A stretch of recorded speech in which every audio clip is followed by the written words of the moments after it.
C'était en 2012. Pour quelles raisons? Il y a un groupe de chercheurs qui travaillaient sur des objets très différents, les questions d'insécurité routière, d'accidentologie, de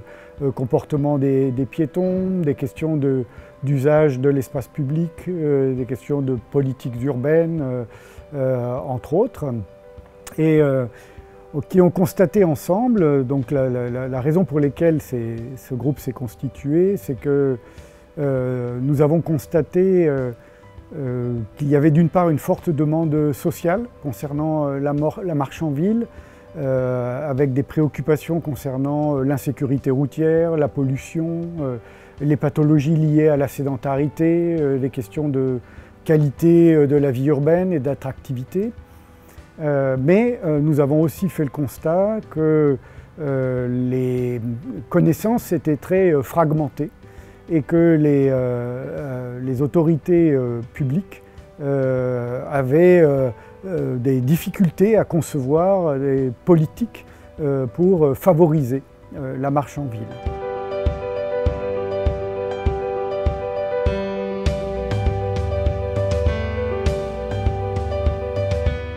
Les activités du groupe ont été inscrites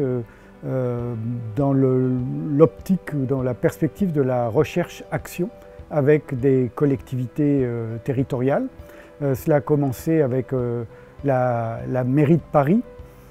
pour laquelle on a réalisé d'abord un diagnostic de la rue du Faubourg du Temple avant d'accompagner la direction de la voirie et des déplacements dans la réalisation d'opérations d'urbanisme participatif avec des piétonisations expérimentales qui nous servaient aussi à analyser les problématiques de la marche en ville.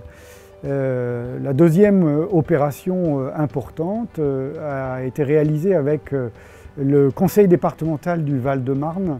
avec le service des routes départementales plus précisément, dans la perspective d'une transformation d'une voirie extrêmement routière en un espace public à vivre où les différents usages pouvaient partager l'espace. À côté des activités avec des partenaires opérationnels, nous avons aussi eu des échanges avec un autre groupe de recherche qui, à Mexico, s'est intéressé à la production matérielle et sociale des trottoirs. Et enfin, quatrième activité importante, nous avons réalisé un dictionnaire de la marche en ville avec la vocation à divulguer ces connaissances, à les rassembler puis à divulguer les connaissances sur ce sujet.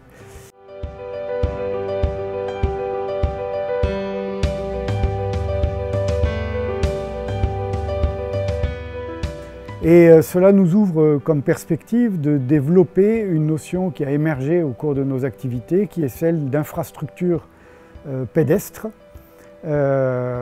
qui va ouvrir des perspectives concernant la planification urbaine, la possibilité de planifier des investissements dans cette infrastructure,